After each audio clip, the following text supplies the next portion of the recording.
Welcome to the Magic Mile, New Hampshire Motor Speedway for NASCAR Xfinity Series practice and qualifying. Alongside Mayor Jeff Burton, our crew chief Steve Letarte, Rick Allen with you as drivers are making their way to their cars. Steve, a little more routine weekend for the Xfinity Series where we have a 20-minute practice, then we'll have qualifying. They'll line up that way for tomorrow's race. Yeah, routine is anything but easy, especially here in New Hampshire. You know, while it looks like a pretty straightforward, somewhat flat 1-mile racetrack, I think it's anything but. You can do a lot with your race car to make it drive different. And then as a driver, Jeff, I think these corners can be a little bit confusing. It's not real straightforward. Some tracks you go in, you run right around that bottom white line, right around the apron, and you go down to the next corner. I think here you can run the normal arc around the corner, you can diamond it, you can change your lane, and I think in this 20 minutes it's going to be important that if I know you're changing stuff and I'm changing stuff, we better be on the same page if we want to make good decisions. Yeah, it's really important. You know, the bottom groove at this racetrack is not, it doesn't have the banking that the second groove has. That's really odd. But three drivers I think we should watch: John Hunter Nemechek, Sammy Smith, Joe Graf Jr. Why? They drive for Joe Gibbs Racing, and they have dominated 11 wins here. They've won 11 of the last 14, by the way.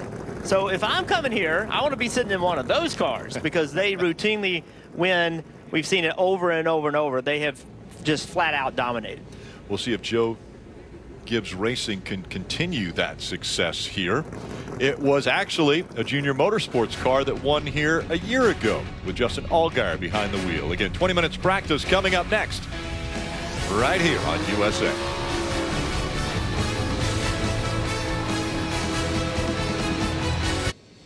Getting ready for practice for the Ambetter Health 200 right here at New Hampshire Motor Speedway. Before the cars roll, let's check in on pit road with Marty Snyder. Hey guys, you know there's one driver in this race tomorrow who has won here at New Hampshire before in the Xfinity Series, and it's Justin Allgaier. He's the one who broke up all those Toyota wins. I had talked to him a moment ago. He said, honestly, I'm kind of surprised we were able to get practice in today. It was raining here in the New Hampshire area earlier this morning, and he said, I'm thrilled. And I asked him why, and he said, man, this is a place where you can always have something that works one year, lose it, and have to get it back. And he said, the one thing I want to do in this practice session is make a long run as long as we can, as long as Jim Pullman, my crew chief, will let me, because I want to know what happens on the long run here. So Steve, if you're crew chief in a car, how important is to learn what the long run does here at New Hampshire? Well, it's very important for two reasons. One, they only have one set of tires, and I think if you come down pit road and kind of cycle those tires, heat cycle them, the balance of your car instantly changes. And this is a track that's known to have long green flag runs. While we might have some sprints at the finish, you're not going to come in and put brand new tires on probably. So you're going to be able to put yourself in position by having a good car over the green flag type racing. Such a flat racetrack here, and Jeff, nobody knows it better than you as far as how to get around here, as dominant a you has been at this racetrack. How do you negotiate? Steve had mentioned the different lines that you can take. How do you know which line you're supposed to take? Well, it all starts, for me, in New Hampshire on corner entry. The corners are really long here. They seem like they last forever. And the center of the corner is a long way. Watch how long it takes this 19 car, Joe Graf Jr., to get to the center corner. He's there now, and he entered the corner forever ago. So you almost, as long as the car's in the groove, you almost can't overdrive the entry. There's just tons of speed to gain on corner entry. You got to really attack it. The problem is that if you do drive in too deep, now you get way out of the groove like that sometimes, and you know you can get yourself in trouble. So it's a very difficult racetrack. You have to attack it, but of course when you attack, then there's trouble out there waiting for you. Joe Graf Jr. currently 21st right now on the points list. Again, the top 12 advance into the playoffs. We mentioned Joe Graf Jr. behind the wheel of a Joe Gibbs Racing Toyota. Here's a couple teammates with Brandon Jones and Sam Mayer out of Junior Motorsports. And there is Junior watching his team. Yes, Brandon Jones in that 9 car, they just need something good to happen. They just, since Brandon came over to Junior Motorsports, it just has not worked so far. But a lot of it isn't speed. It's just they just can't have a clean race. Wrecks happen in front of them. They've had no brakes whatsoever. And see, when you get in that situation, that's when the teams got to get together. Jason Burdett is a multi-time race winner in Xfinity. So is the driver, Brandon Jones. They just got to stay together. They got to keep working and work themselves through the tough posts. Both of them know how to win. You just got to keep your head down and keep fighting. Well, I think Junior Motorsports a little bit is a victim of their own success. You know, up until last year, we might say this is a smidge down for Junior Motorsports, but they'll probably be okay.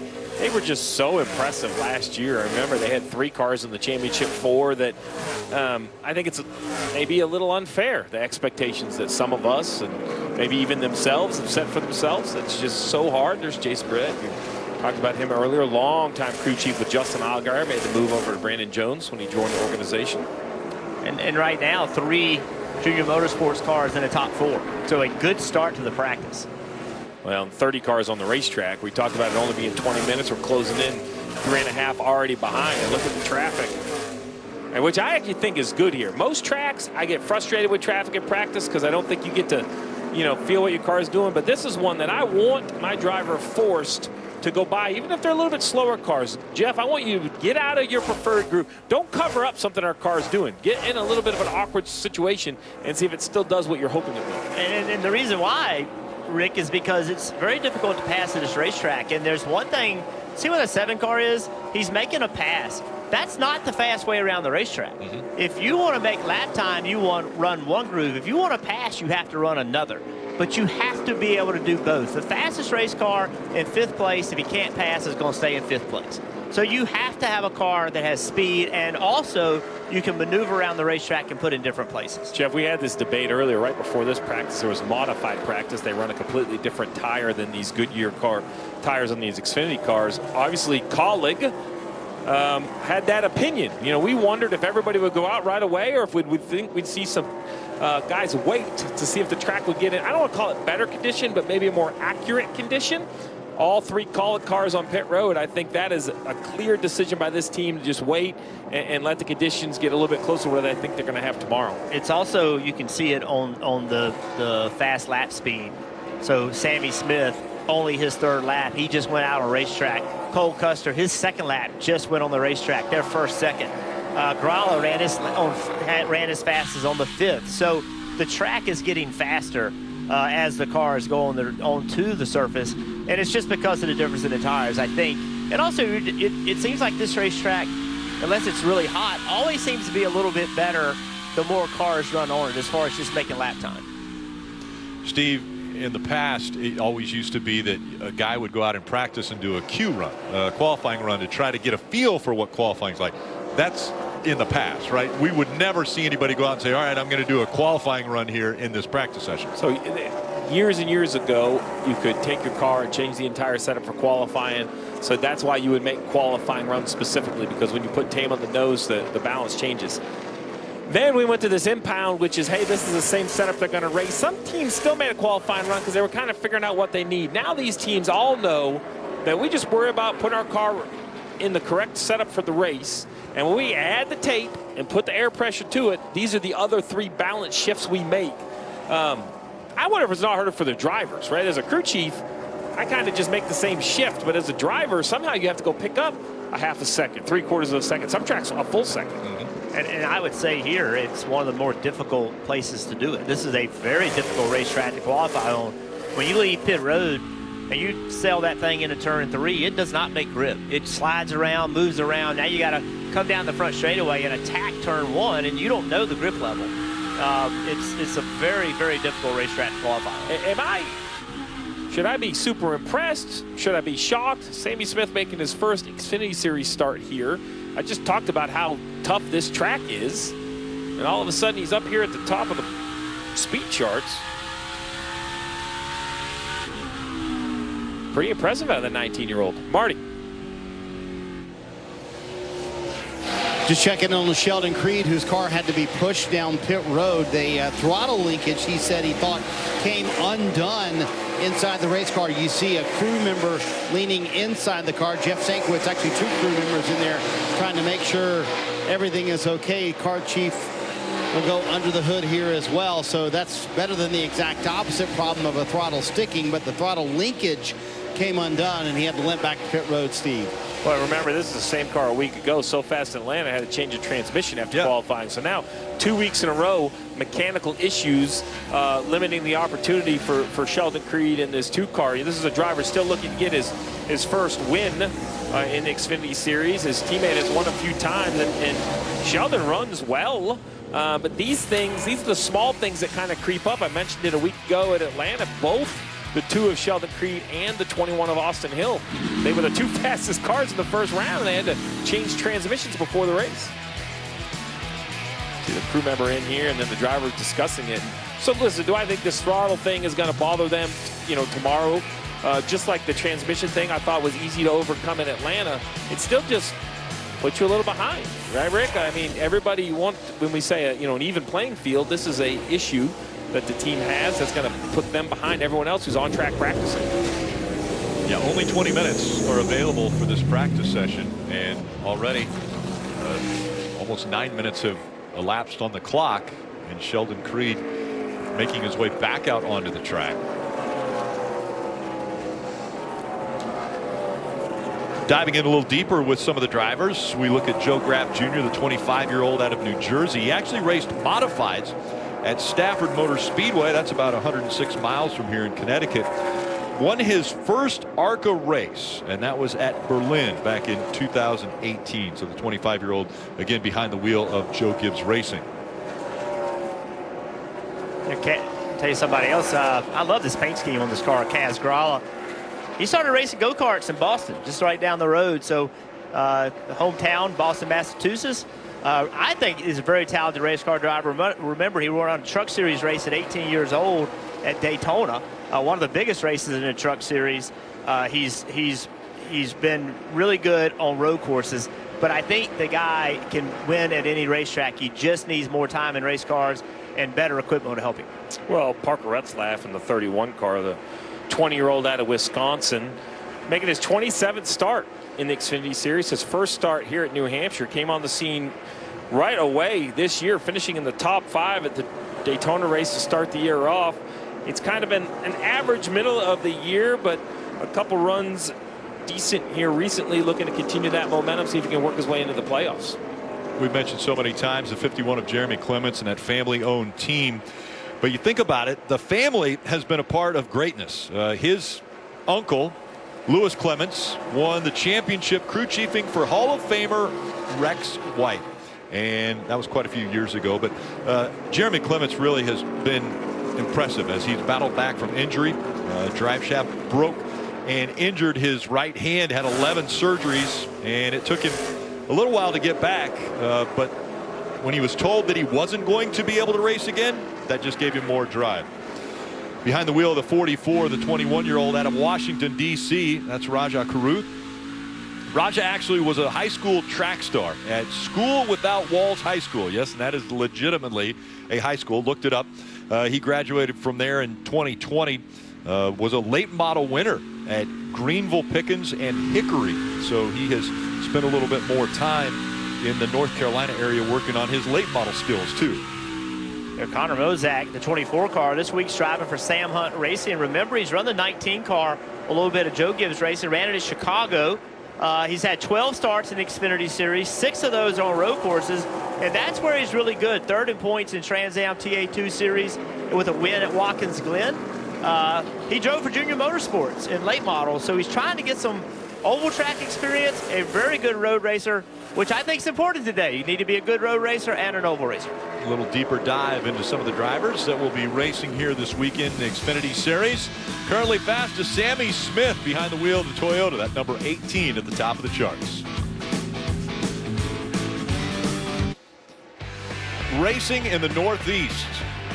New Hampshire Motor Speedway and the Magic Mile have seen quite a few career starts and blossom here. Some like the crustacean, some don't. Some family members are appreciative of Loudon the Lobster that so many drivers have been able to appreciate and get as a trophy when they win here in New Hampshire. Practice continuing for the NASCAR Xfinity Series. Again, a 20-minute practice. There's just over 4.5 minutes remaining. Justin Allgaier a year ago was able to stop the Toyota dominance here in New Hampshire and get to victory lane. Well, from everything I've seen so far today, he is one of, if not the best car. I think the 00 of Cole Custer has a very good car as well. But Justin Allgaier, even with the new crew chief on top of the pit box for this season, is kind of repeating what we saw a year ago. Good pace in the 7. What are you seeing there, Steve? Because right now, those of us looking at home are saying, well, he's 10th fastest on the speed list, but that's for one lap. Are you seeing the consistency, being able to hold that speed? So consistency, and even when we look at lap averages, 5 or 10, 15 lap averages, it's more than that. When I watch him catch a car and pass a car, he does it very cleanly, and his lap time doesn't deviate as much as others, which tells me his car is decent in multiple grooves, which, as Jeff pointed out, is going to be very important here. So, oh my goodness, we have a big hit here. wreck right Ryan here. Sieg in the 39's involved, as is Kaz Gralla in the 26. But heavy contact there. Wow. So the red flag coming out on this practice session, that'll send everybody on to pit road. And this is good news, bad news. A little bit of good news. It's Friday. They race tomorrow. We see sometimes where they practice the day of the race. That would be, very challenging task. Now the bad news, both of these look like backup cars, so there's going to be a ton of work. And at 26, you mentioned Kaz Gralla, 29 laps run today, and he was 4th on the speed charts. He was another car. We were talking about cars that stood out on lap time. I thought, Kaz looked really good. What happened? Oh, Sieg just, I don't know if he's lost brakes. It has to be a mechanical issue. There's no way Sieg is in the corner like that without some sort of issue, is it? I mean, he was in trouble way before he got to the corner, and Kaz Gralla's got to be like, what just happened? Yeah, I mean, there's something, Ryan Sieg is an accomplished race car driver, and there's no way his car would be that far out of position. Let's take another look. He's just turning down, and I don't see any tire lockup, or it's a very weird situation. Yeah, it's hard to, we've seen a few wrecks, Kyle Larson at Indy road course last year where he said he just got in way too deep, and it looked very odd, like he had a mechanical problem. Unless something like that happened, which is hard for me to imagine, that just looked like clearly something wrong with the car. Well, poor Kaz was about in the middle of the corner. He didn't know what was coming. Yeah, Kaz, and you had mentioned, really good race car. Currently 3rd or 4th right now on the list as far as speed for a lap. So he's going to have to go. He wasn't able to ride back into the garage. He'll go to the infield care center, as will Ryan Sieg. And this is just, these are the things that you just scratch your head about, because poor Kaz didn't do anything wrong at all. Had a great race car, and now here it is torn up. Yeah, wrong place, wrong time for Kaz Gralla. And Ryan Sieg still sitting in the 39. I think he's in the garage area now, which they're going to have to go to work on that. Yeah, it's going to be interesting to see what Ryan has to say about this. The only thing that could have happened here, and I don't see any evidence, or watch again, is, is there any chance he had some rear wheel hop? I don't see any marks on the racetrack that would indicate it. It's very difficult to tell, but this is a very high braking racetrack. I don't see any tire smoke or anything, Marty. Yeah, Jeff, we're walking to get a word with Ryan Sieg, but he said he pushed the brakes and then went completely to the floor. He had no brakes at all, so that's what he said on the radio. We'll get a word with him here in just a moment. Yeah, I mean, that's what it looked like. Yeah. From up here, that's what we were talking about. And, as a race car driver, that's a very difficult situation to be in. You drive in the corner, and you go to the brakes, and there's nothing there. And you have fully committed. You're driving these things way down in the corner before you brake. And if it's not there, there's no time to recover. And around you go. So that's just a bad break for both teams and both drivers. Unfortunate. You see Ryan out of the car now. And NASCAR officials over there. He will, again, have to go to the infield care center. But Marty's on his way. He will chat with the drivers.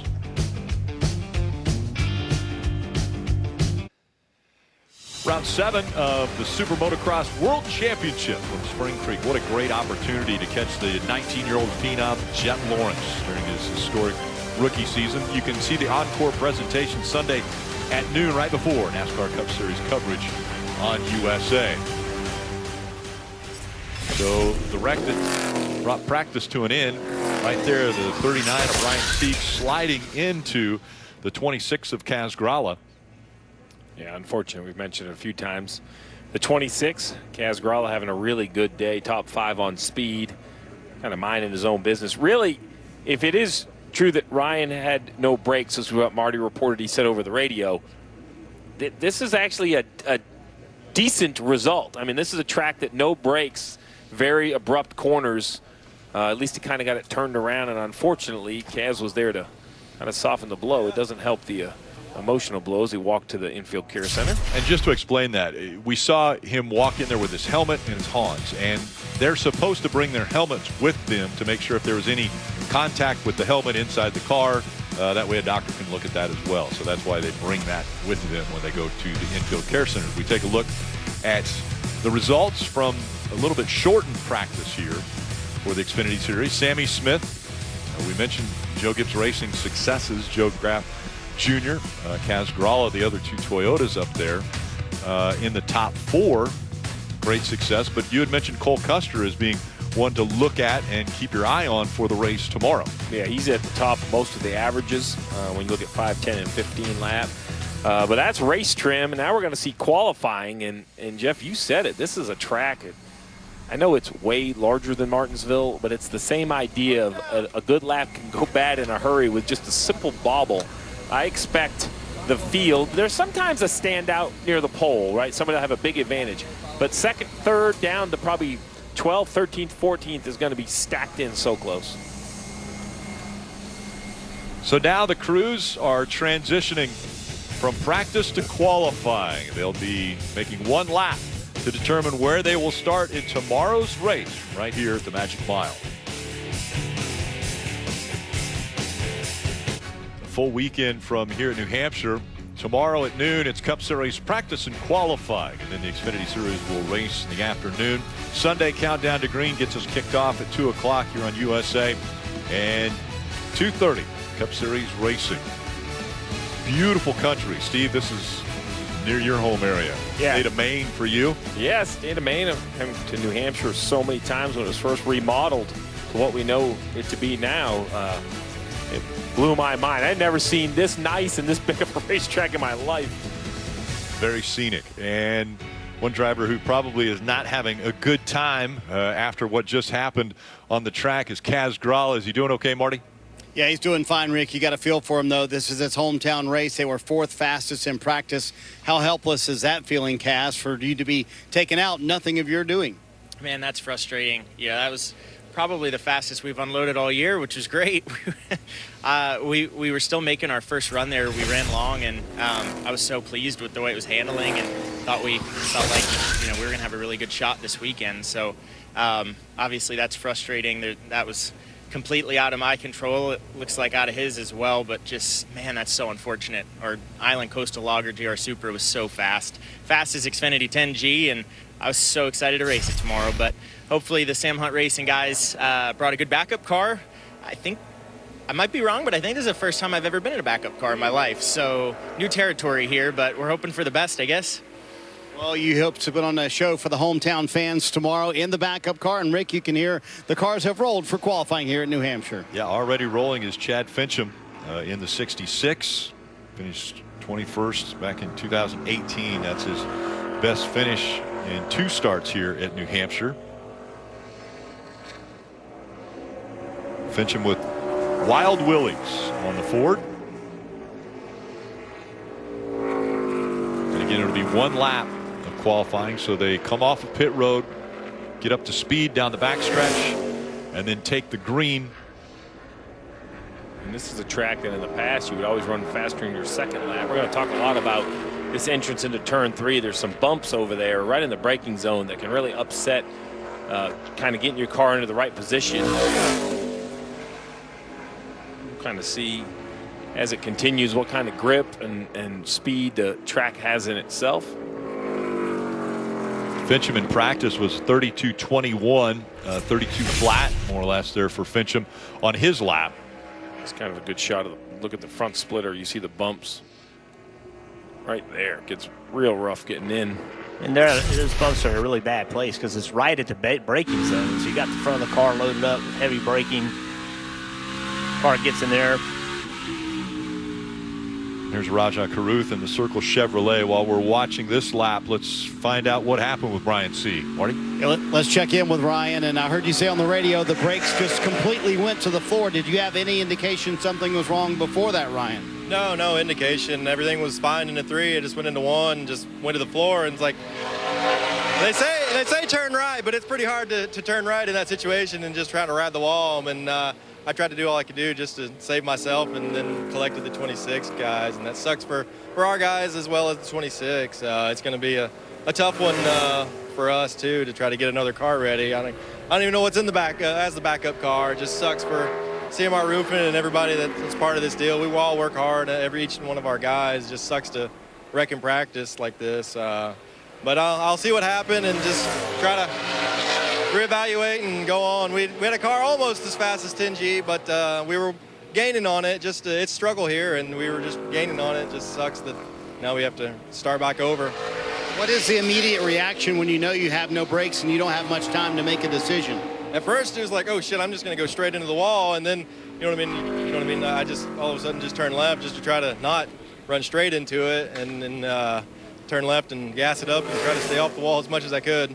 Jeff, I can't imagine that. Gassing it up as you're heading into a corner knowing you might run into the wall. That's a pretty crazy thought. Yeah, it was a very crazy thought. And, we hear a lot about drivers having an issue at a racetrack and go to the brakes or blow a tire or something and turning, hanging the throttle, turning right to get the car on the wall as quickly as possible so that it rides the wall all the way around the corner and absorbs that energy. That's easier said than done. It goes against every instinct is to steer away from the danger, not toward it. I don't know that that's a decision I would have ever been capable of making. And again, a very honest answer there. Apologize for the language, but from the heart, I'm guessing. As we saw, Stephen Parsons, 31-34, put him second quick. McLaughlin goes out 32.96, fourth quick for him. Kyle Weatherman here in the green. Finished 8th in this race last year, one of his 3 Xfinity top 10s in his career. So a little bit of momentum coming back to a track he's had some success at, and he sets fast time so far. TeamJDMotorsports.com with Weatherman. And you mentioned Weatherman, 31.09, fastest so far in this qualifying session. We see now Patrick Emmerling. Won a modified race here. There's some thrilling races. Those guys get after it. A lot of bump drafting going on. Late passes into the corner. You see what he's doing. He's using a lot of racetrack in the middle of the corner, letting the car go up the racetrack and then turning and entering a little bit on the lower lane. P3 so far. And here comes the 24 now of Connor Mozak, 24-year-old out of Charlotte. And you mentioned that majority of his starts were on road course style tracks, so see how that transitions. Sometimes I've heard people try to compare some of these braking tracks that, if you have a lot of experience on the road course, you can at least have a little bit more comfort on the brake pedal. This is a track you don't just stand on the brakes as hard as you can. You kind of use them to knock the speed out right away, but then you kind of drag the brake down into the corner, controlling those front tires, trying to keep them sliding up the racetrack. Pretty good lap there for Connor, 31.19.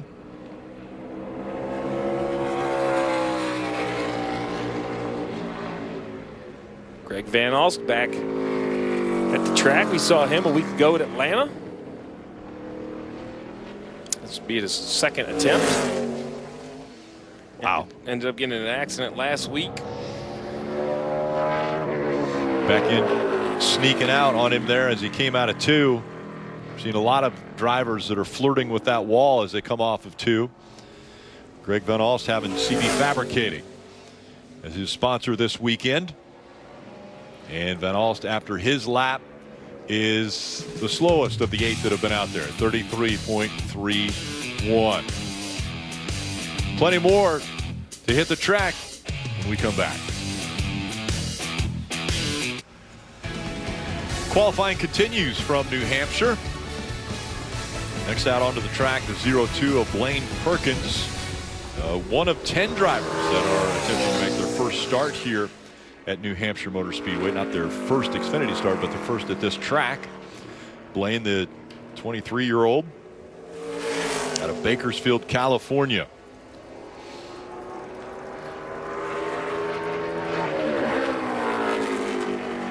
Irwindale Speedway and Kern County Raceway champion. So good short track racer. And we're all in agreement up here that a 1 mile track is a short track, right? Short track in my world. No, wait. It's not that it's 1 mile, because Dover's not a short track. Okay. The short track is a description of the style of racing, not the length of the track.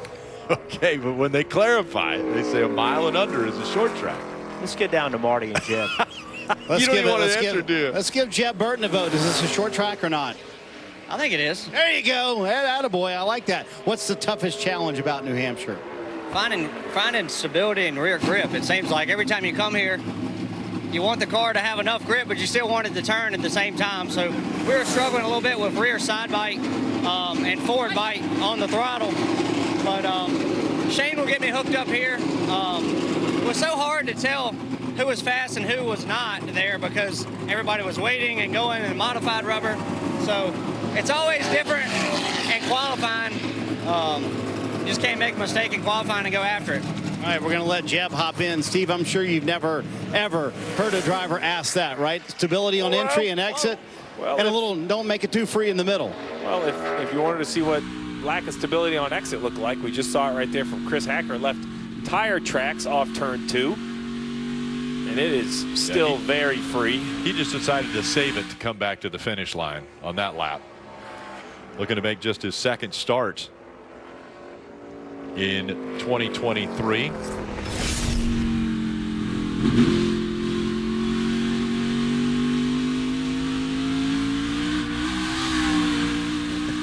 Wow. He's trying to go, he's back full throttle, leaving the corner, and then right there, the car starts to come around. And what happens off turn 2 is that there's a little bit of transition from one type of asphalt to the other. There's also a bump over there. And if you got too much wheel in it because it's tight and you cross over that, it knocks the car loose. Or if you're too loose, it makes it looser over there. So that is, to me, the exit of turn 2 has always been the most difficult part of this racetrack. Good job, Anthony Alfredo, P1.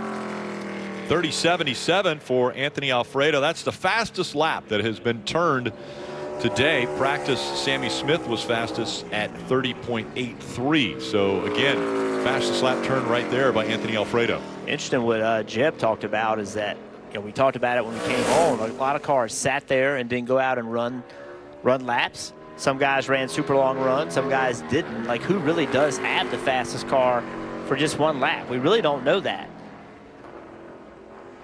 Brennan Poole has finished in the top 10 at all 3 of his starts here in New Hampshire, with the best being a 6th back in 2016. Ends up 4th right here. Marty. Let's chat with Josh Berry on the pole for this race last year. How do you feel about possibly backing that up this year? Yeah, I'm not sure. We practiced okay, I thought. Just battling the car, just being free, getting in and on exit. So if we made some adjustments there throughout that practice, it seemed to help it. If we can kind of keep trending that way, we might have a shot at it. We kind of surprised ourselves last year with the lap, so we'll try to do that again. But I just want to thank all these guys for working hard. Thank Jarrett family, Jarrett Logistics for coming on board this weekend, and we'll see what we can do. I know Josh is going to vote that this is a short track because he's so good at this short track. Should be good here today as well. The other thing, he talked about being free on corner entry and free on corner exit. I thought he had one of the better cars in race trim, and it shows you how difficult this racetrack is.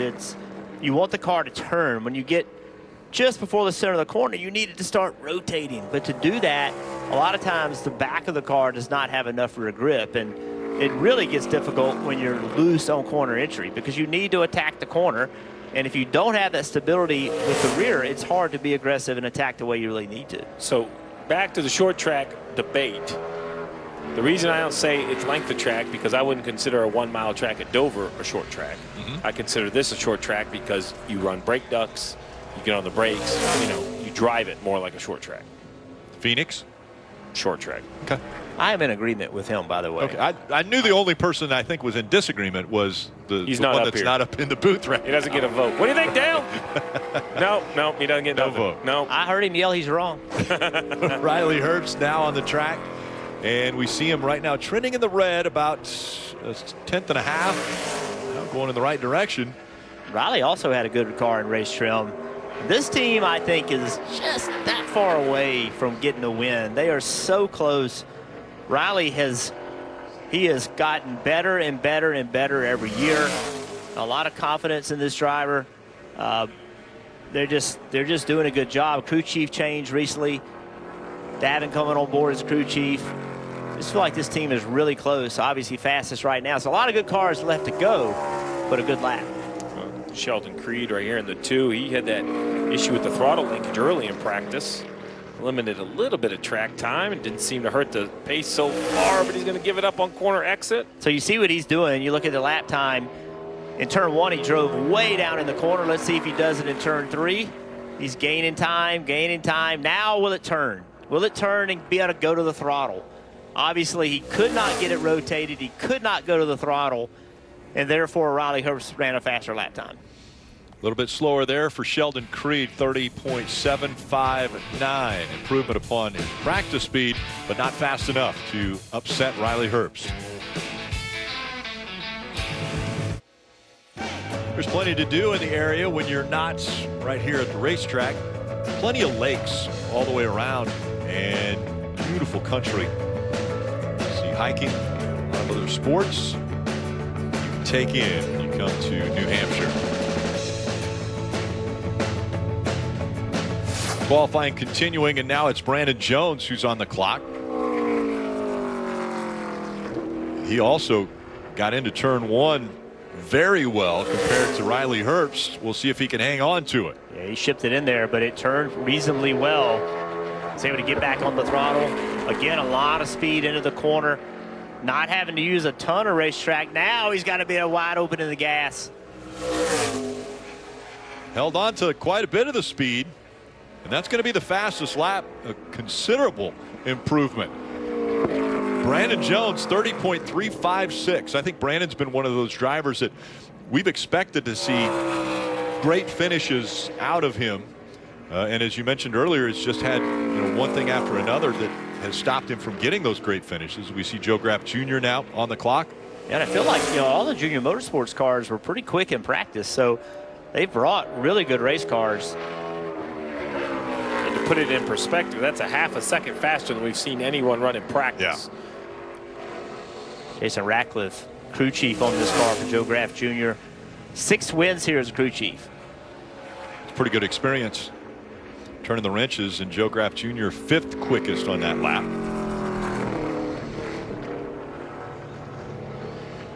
It's a good opportunity for Joe Graff to drive these cars. But it's a transition, right? When you drive equipment like this, I know everybody thinks it's just get in a fast car and you go fast. It's not that simple. There's a lot of adjustment that has to be made, and they got to make the car fast for you. I think so many people saw Ross Chastain when he was driving for equipment that maybe wasn't as high quality as they had seen, as missed that corner just a little bit there for Austin Dillon. Yeah, Austin got really loose in the corner. Interesting to me, Steve, that he's running the Xfinity race. Seems to be running as many as he can.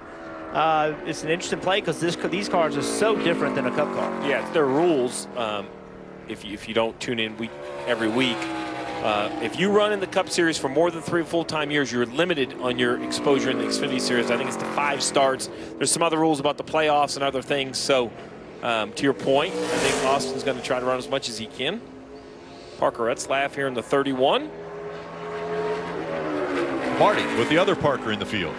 Yeah, let's chat with him, our part-time broadcasting friend, Parker Kligerman, right on the cut line. I know that's part of your focus this weekend, but also your hometown race. What's the difficulty of running here in New Hampshire? Well, I haven't been here in a long time, so I'm learning on the fly. Thankfully, I have good friends and co-hosts of a podcast, The Money Lap, in Landon Castle, who is really fast here. He's done all he could to help me. Hopefully, I can sort of show that, but I felt like that practice there for our big machine racing team. You didn't show it on the leaderboard, but it was one of the best practices we've had all year, best short track practice. So This qualifying session, though, there's like 3 options of lines to take. Yeah. You got any suggestions? I don't. You may ask Burton. He's won here 4 times. Yes, if he has any suggestions, I'll take them, please. All right, I'll text him to you. Fast, we'll see. There you go. Did you notice what he said in the middle of that? The best short track package we've had all year long. Does that count as a vote for us or not? Well, I'm stacking evidence. Yeah, so that's a vote. I mean, listen, wet weather tires are available here in the Cup Series. That's only at the short tracks. I mean, there's a lot of arguments that are stacking up. Just so that everybody can get the other side of the story, our friend. Nope, he's not working, Rick. He doesn't get a microphone. That's how it works. DEJ initials. He said, y'all are bums for debating this without an expert present. That was his official statement. Well, go ask Jason Ratcliffe. He's won here 6 times. So I would say he gets the vote. Josh Williams here in the 92. Great run last week. I know there was a lot of controversy after Atlanta. You know, where he parked it in the spring, ended up missing a week, but ended up coming back to finish in the top 10 last week in Atlanta in 9th. We see Williams in 10th. Yeah, just before that, Jeb Burton went out. He was 8th fastest. Who's Jeremy Clements?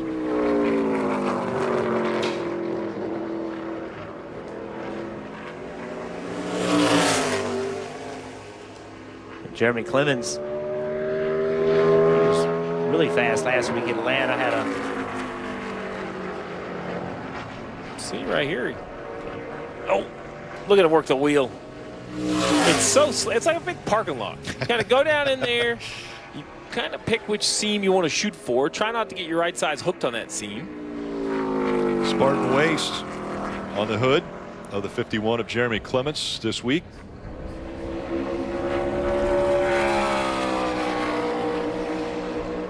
'28 of Kyle C. Now out on the track, the younger brother of Ryan. Yeah, another good run. 7th last week, making his first start here in New Hampshire. It's really interesting watching the different efforts for these Q laps. Kyle drove into the corner really low. Look how low he is.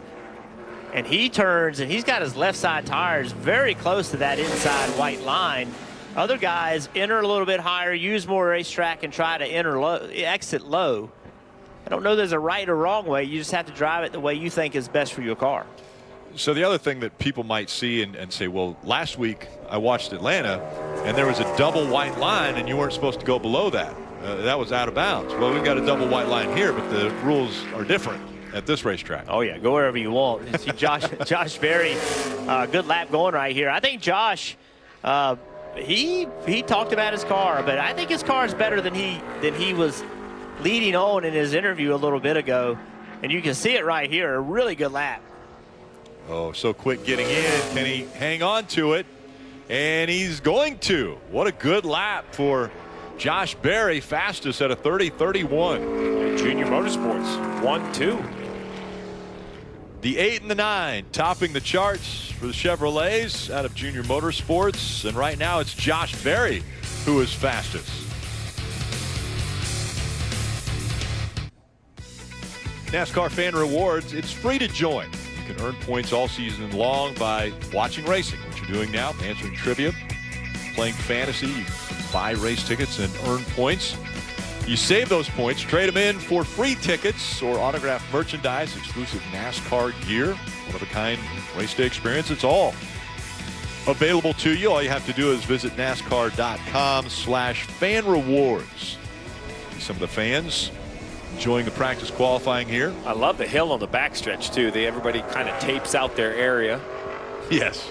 You know, you claim your spot. You see right there. Now we got the chairs up top, but then everybody's got their spot picked out.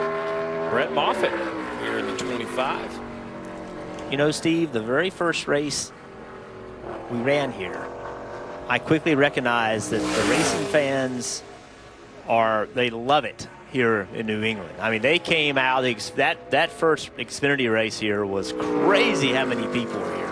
Well, and if you come to this race and you're not from even if you are from New England, I suggest there's a New England Motorsports Museum just down the street. Has kind of so much history of names I grew up cheering for, and rich history of racing up here. Brett Moffitt, 2015 Rookie of the Year in the Cup Series, won him a truck championship.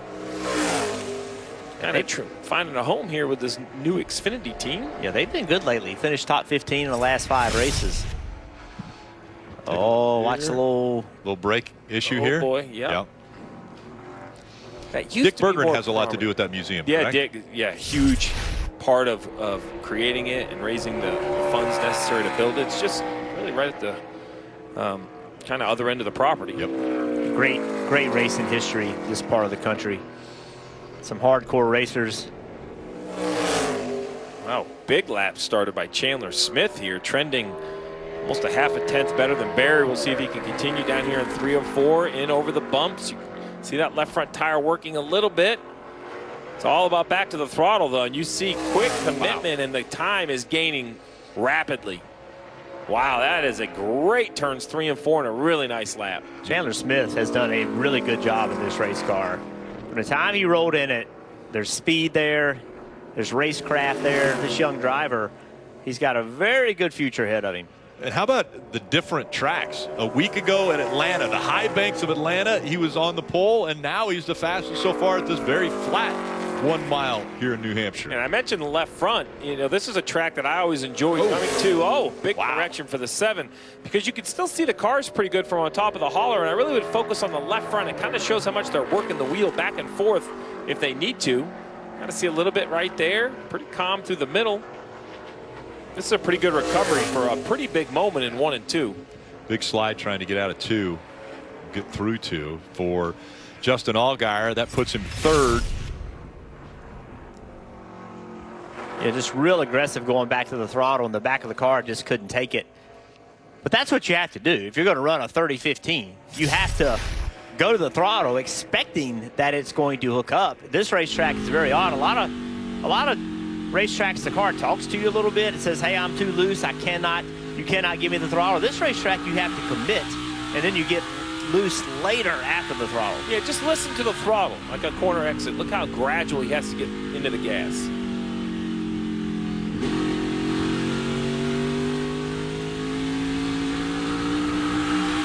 He was a little more committed to the throttle there than he was in 1 and 2. 1 and 2 was a little more part throttle, it seemed.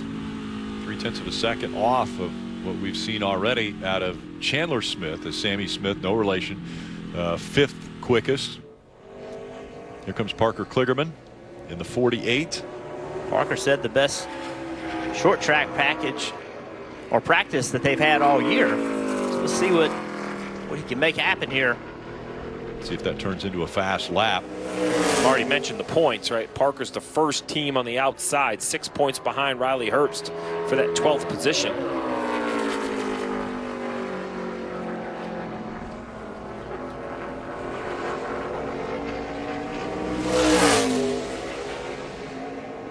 Still about a half a second off of what Chandler Smith has posted, so that puts Parker Kligerman in 10th currently, and just about 7, 8 more cars that still have to go. Actually, it'll only be 5 because Sieg and Gralla won't be able to go out for qualifying, both working on their backup cars right now. This is Austin Hill. See, he used a lot of racetrack, but he never got it as low on corner exit as he probably wanted to. Well, we've heard so many different handling characteristics. I really think this is a position racetrack. So it starts with corner entry. You have to be secure enough to get the car where you want it. And then through the middle, it has to rotate good enough. And unfortunately, Jeff, I know you want good security on exit, but if I can get it secure in and turning the middle, as a race car driver, you're going to have to help me get off the corner, right? You're going to have to get the wheel unwound a little bit straighter, try to be a little bit easier back to the throttle. It can't be perfect. The car is not going to be perfect. You have to make... Cut that. Print that. The driver has said it can't be perfect. Well, at least could it be close? Yeah. but you have to make compromises, right? Yeah. But there's some things you can't compromise on. If you're getting, there's degrees of compromise. You've got to be able to drive in the corner a certain amount. You've got to be able to go to the throttle here. But you're just not going to be able to do it on both ends of the racetrack the same way. Well, and we don't want it perfect because we want the drivers to showcase who can kind of adapt. So to Jeff's point, they may all fight a balance, but some are going to be going faster than the other, right? And that's really the point. If you're catching the car in front of you, you're going to be a little more open-minded to what your handling issues are. If the guy behind is catching you, you're going to be a little more frustrated with your handling issues. I like the way you looked at me when you said we don't want that to be perfect for the drivers to see the talent. Drivers would love them to be perfect. See Daniel Hemrick, and lost a lot of speed there. And he tried to carry a lot of speed into the corner, and when he got to the center of the corner, the back of the car stepped around on him. Now this corner he did a little bit differently. He didn't attack the corner quite as much. That's an adjustment from the driver. He learned in turn 1 what his car could and couldn't do, and he adapted it in 3 and 4. And that's where this 1 lap of qualifying, this would be a track where you normally would have run 2 laps in years past or many years ago, and you kind of get 2 shots at it. Cole Custer, I expect this to be a very fast lap, really turning it on the second half of this regular season. 2 wins already for Cole Custer as he chases after John Hunter Nemechek and Austin Hill right now in the point standings. Really tidy through the middle, but I think the angle kind of hurt his exit speed. He had to finish in a little bit of turning. See if he keeps that same tidy middle down here. Yeah, he seems to be lower than some. Chandler Smith watching on. I love that look for racing. Agreed. I love the line where he ran. It makes me feel like he's got a car that can really race well. Didn't have to use a lot of racetrack to lay a lap time down. That's not always the best qualifying car, but I like that car for getting done what you need to get done in the race, and that's passing, putting other guys in bad positions. So Chandler Smith has one more car to dodge before he's able to grab potentially his 3rd career pole. It's John Hunter Nemechek right now in the red. You can see right on corner entry, it looked like he kind of chased the back of the car. Pretty close, only a 10th off getting into turn 3. We mentioned it a week ago in Atlanta. He won the pole on a very high bank 1.5 miles. Now can he do it on a 1 mile, very flat oval? And he has done it. John Hunter Nemechek is 2nd. Chandler Smith gets his 3rd career pole. Yeah, good job, buddy. What a run for Chandler Smith, and congratulations to Colleague Racing as well. I did. I looked it off him too. And Marty's down there. I think truly he is a little surprised by this one. Not bad for a guy who's never been to this racetrack. Did you honestly think you had pole winning speed on that run? I mean, I knew Colleague Racing brought me a really fast quick-type product Chevy Camaro, and it's obviously as fast as Xfinity 10G, but I thought I did a horrible job on my part. I went into turn 1. I locked up the left front a little bit, and it got a hold, and it grabbed. I got back to the throttle. I even lifted a little bit off of 2. I was like, man, this is a horrible lap. So I barreled it off into 3 like every other racer, and started sliding, got back to the throttle, and just stayed in it wide open. And it was like, man, that's a horrible lap. I came over when I was coming across the line. I was like, I'm sorry, guys. That was an absolutely horrible lap. And they're like, well, we couldn't hear you, but that's top of the charts. I was like, yeah, it's not going to stay. So, I mean, we'll take it. We'll take it when we can get them. So you said that felt so bad on that qualifying lap. That's New Hampshire. It just does not feel good. How do you think you'll race here for a guy who's never turned a lap here before today? I don't know. I feel like this track has a lot of similarities to Lucas Oil Raceway Park, which I've had a lot of success at. So I don't know. The track's going to change a lot, especially with cup practice and it taking rubber from our practice. The balance is going to go through a swing. So we just got to keep up with it and execute all day tomorrow.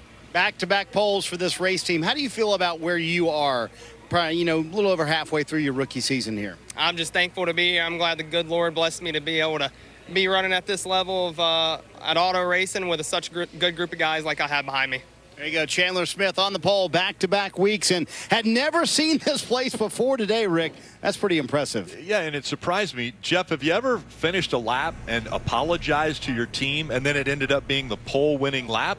I got the first half of that a lot, where I had to finish and apologize to the team. But, Marty told him, hey, man, welcome to Loudon. I mean, that's a qualifying lap at Loudon. And, look, never being here before may have been an advantage. You know what I mean? He just shipped it down in there and just drove the car and wasn't worried so much about it. And, I said when this qualifying show started, this is one of the most difficult places to qualify. It's just very difficult, low grip. Car moves around a lot, shakes around a lot, and he just experienced for the first time, and he did a great job handling it. It was 4/100ths of a second slower, but John Hunter Nemechek ends up second and will be on the front row for the start of tomorrow's race. And currently he's standing by with Marty. And he's reminding me, Rick, every win they've had this year, they've started seconds. That maybe is not a bad thing. I certainly hope that that's not a bad thing. Man, we were not very good in practice. I think we were 10th. Our long run speed was pretty good, but Ben and the boys tuned up this 20 Toyota GR Supra. New colors on board with Persil Pro Clean, so paint scheme looks clean this weekend. Hopefully we can keep it as clean as it is right now, and hopefully we can make the adjustments overnight that we need in order to make it as fast as Xfinity 10G. But overall, I'm happy with where we qualified.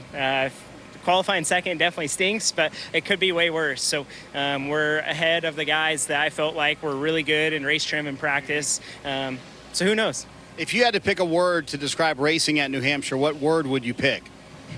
Amazing. Really? Yeah, no, I love this place. I haven't been here since 2020, but being able to run multiple grooves, it's short track racing, and you don't see a lot of grooves when you run short track racing. So to me, this is just an oversized short track, and use a lot of the brake pedal, a lot of throttle, a lot of driver finesse. Yes, you have to have a Toyota GR Supra that handles well, but a driver can make a huge difference here, and that's one of the reasons why I love it. All right, talk to me about the win last week. Obviously, the fourth one of the season for you guys. Maybe a little unexpected. I don't know you had the best handling car at the end of the race, but you'll take those in a championship run. Are you guys setting yourselves up to say, hey, we're the championship favorites? It runs through us on the 20 team this year. Yeah, I definitely hope that we're leaning that way. I know Junior doesn't want to hear that up in the booth, but I feel really good about where our whole 20 team is at. Everyone at Toyota TRD, Joe Gibbs Racing, has given us the things that we need to compete every Saturday. And I feel really good about the place that we're in. We're not peaking too early. Last weekend, we didn't have the best handling car, but we made do with what we had. We kept ourselves in contention, and I feel like every race this year, we've had to come from the back at some point. We've had mistakes, and we've had to overcome those mistakes almost every single week. So if we can clean that up and execute like we need to, I think that we'll be a force to reckon with every single week. I think about the experience you have in Cup. I think about the experience Ben Bayshore has in Cup. When you combine that, how critical will that be 9 races left in the regular season and into the playoff run? I definitely think it's critical. Having been as the crew chief this year, it's definitely been a little bit eye-opening to me. Communication in a different way than what I'm used to from my past and my experience. Different things that he kind of thinks about, his engineering mindset. And I've had to learn a little bit with him, and I'm sure he's had to learn a little bit with me as a driver. But we've been pretty close every time we've unloaded. Small adjustments here and there. I don't think we've ever been absolutely horrendous, so that's good. But just this whole 20 team, it's not just Ben, but it's everyone that works on this 20 car, every man and woman that's at Joe Gibbs Racing, and these JGR engines definitely are great as well. Coming off his 4th win of the season, and trust me, Rick, he knows about Joe Gibbs Racing's success here at New Hampshire too, and he'll probably try to get another one tomorrow. You mentioned the win last week. Let's take a look back again. Atlanta, a different style of racing. Yeah, different style of racing, and I think John Hunter would admit that they probably didn't have the best driving car. He did an amazing job of kind of just staying in it, staying in position, and then in this late restart right here, got off a little bit of fuel issues behind him, and it's a perfect example of you got to persevere. You got to continue through the whole day, put yourself in position. You just never know when it's going to kind of fall your way. No one has ever questioned John Hunter Nemechek's speed. Right. He's been fast in everything he's ever sat in, but he hasn't been able to manage races like he did last week. Last week is the next step in his maturity and being able to win championships. Did not have the best car, could have easily wrecked that race car, did not do it, and went on to win the race. Storylines are abundant here, right? This first row battled at Richmond, and how about Junior Motorsports? First time all year they've put 3 cars inside the top 5. Allgaier won here a year ago. Maybe this is going to be the week for them. Sammy Smith, his first trip. We got a first trip, Smith on the pole. Another first trip to New Hampshire, Smith back in row 4. Yeah, 10 different drivers are making their first New Hampshire start in the Xfinity Series. You see Austin Dillon, one of the Cup drivers that will be making a start here in the Xfinity Series tomorrow afternoon. Got some good cars right here, Daniel Hemrick. And Sheldon Creed back in row 9. Didn't have the lap he wanted, but we know he's just sitting in a fast race car. Has some ground to make up. and this race will go by quick. This is like I said earlier, a lot of green flag racing. You see Rajah Cruz back there in row 14, Stephen Parsons row 15. A couple guys all the way at the back had that accident in practice with Sieg and Gralla, so they'll have to go to a backup car back in row 19. But that front row, Chandler Smith won Richmond, but John Hunter got a little bit, and you heard it in his interview, he had to go to the back because of just some bad strategy, poor pit strategy, or bad luck maybe, and when you put the last set of tires on. But those two I thought had the best cars at Richmond. It'd be great to see him battle here tomorrow. We saw speed out of Kaz Gralla, so we'll watch him tomorrow starting at the very back, see if he can get up there and catch up with Chandler Smith, who won the pole here in New Hampshire. We'll be back with more.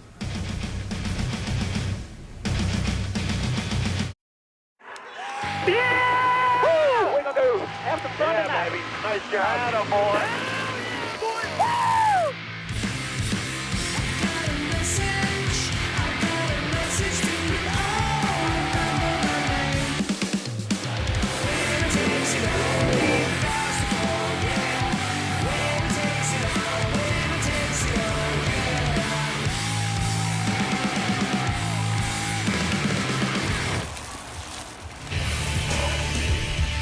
And who wins tomorrow for the Xfinity Series? Chandler Smith all smiles right now after winning the pole for tomorrow's race. Take a look at the playoff leaderboard. Rick, I really believe this is going to be an interesting battle. You see the 7 names in yellow that are locked in with wins. I think the points battle between Sam Mayer, really all the way through Parker, even maybe Brett Moffitt is going to be so interesting because I think Brandon Jones, my eye is on the driver back there in the 15th position. He has 5 career wins. I know it's been a little slow at the start in that 9 car, but I think him and Jason Burdett are getting some footing, and I believe, he's qualified 5th here. I believe he's a driver that could win between here and the playoffs. Now, the schedule goes against him a little bit with a variety of tracks and some of the road courses. That perhaps maybe what Parker might be a name you're looking at with the road courses. Yeah, what I find interesting too is streaks, and Sheldon Creed. Look at what they've done. They've lost 54 points in the last 3 races. So you can go on a good streak or you can go on a bad streak, and the points are so close. You mentioned Parker Kligerman. If he gets in there and wins a race, Brett Moffitt, Brandon Jones wins a race, that completely shuffles everything up. So these guys, every single lap matter. Points mattered every stage in, and you cannot let up at all. Justin Allgaier, who won this race 1 year ago, already has a win, so he's in the playoffs. He's down there with Marty. Let's chat with him. He's hanging out with Sam Mayer right now, giving a little lesson about how to run in New Hampshire. Usually this happens over a tire stack, not a garbage can. I want to ask you about your moment on the track first. A, how did you save it? And B, you apologized to the guys afterwards. Yeah, normally tire stack's a little taller. I'm not quite tall enough to get over the tire stack, but yeah, that moment right there was a little more than I wanted it to be. I think when you're in qualifying mode, it's so hard to know, what the grip level is going to be. And the team did a great job of bringing us a really fast brand fresh on Coach Camaro. And I knew I needed to get I was looking at the times that guys were putting up for pole runs, and I knew that they were extremely fast. So we needed to be as fast as Xfinity 10G to be able to earn one of those laps. And I went through 3 and 4 on the get up to speed lap, and I felt like the track had a little more grip. I went down to 1 and 2, and it didn't quite have the grip that I thought it did. But then I got it all back in 3 and 4. So, I think, you live and learn. To mess up like I did and to still be top 5 is obviously a good starting spot. It's a long race tomorrow. It's a short race, but it's a long race the way these races play out. And we're going to go have some fun. And Sam and I are talking about how much we love New Hampshire and how much honestly, we've just been working on little details. I think that, for me, I had great teachers as I came into the sport, and Sam's an incredible race car driver, and I think when when it all gets together, and he's like a sponge right now. He's learning as much as he can. It's been cool to see, and he's asking a lot of good questions. So I'm looking forward to the 1 car coming to the front and making Junior Motorsports 1, 2, 3, 4 tomorrow. I think that'd be good. I love how seriously Justin takes this role, not just with teammates like Sam Mayer, but with everybody in the Xfinity Series garage area. He's willing to chat and give you lessons whenever he wants. My analysis of those 2 phones, Rick, is I want it to turn like the one with the pop socket, because the rear phone looked like it was pretty tight in the middle from the description I was seeing. Justin Allgaier, Racing Phones, here at the Magic Mile. We always call Jeff the mayor, but around here, he's royalty. We go back to 2000 when Jeff Burton wouldn't allow anyone else to get in front of him. on a lap. Wouldn't let anyone lead a lap but himself. He dominated the race, but has had such great success here at this track. And because of that great success, they wanted you to come out and show everybody how to drive around this track. So I think is this correct? You're leading the field in the pace car on Sunday's race? Yeah, that's the plan. We'll see what happens. So will you give away any secrets up there? Probably not. See what happens. This is a question I'm a little worried. You see me drive. I'm a little worried. You see me drive. Anything can happen when I get behind. I have seen you drive. Actually, with Junior in the passenger seat, I think he was yelling at you at one point in time earlier this year. Yes, that was not nice words said. Look at the schedule for this weekend. Again, tomorrow at noon, it's Cup Series practice and qualifying, and then racing for the Xfinity Series. Chandler Smith will bring him to the green flag around 3 o'clock. Then on Sunday, countdown to green at 2. We'll see Jeff Burton in the pace car, and 2:30 for Cup Series racing. 300 laps from right here at the Magic Mile. Are we seeing a favorite emerge? I know you had mentioned Cole Custer, Justin Allgaier. Well, I think there's 5 or 6 names. That's what's going to make tomorrow so great, is who can execute at a very difficult track. Yeah, I like Josh Berry. Josh Berry was really fast in practice. Allgaier was very fast in practice, but those Joe Gibbs cars are always good here. Joe Gibbs, maybe it's a Joe Gibbs Jr. battle that will take place. Make sure to join us tomorrow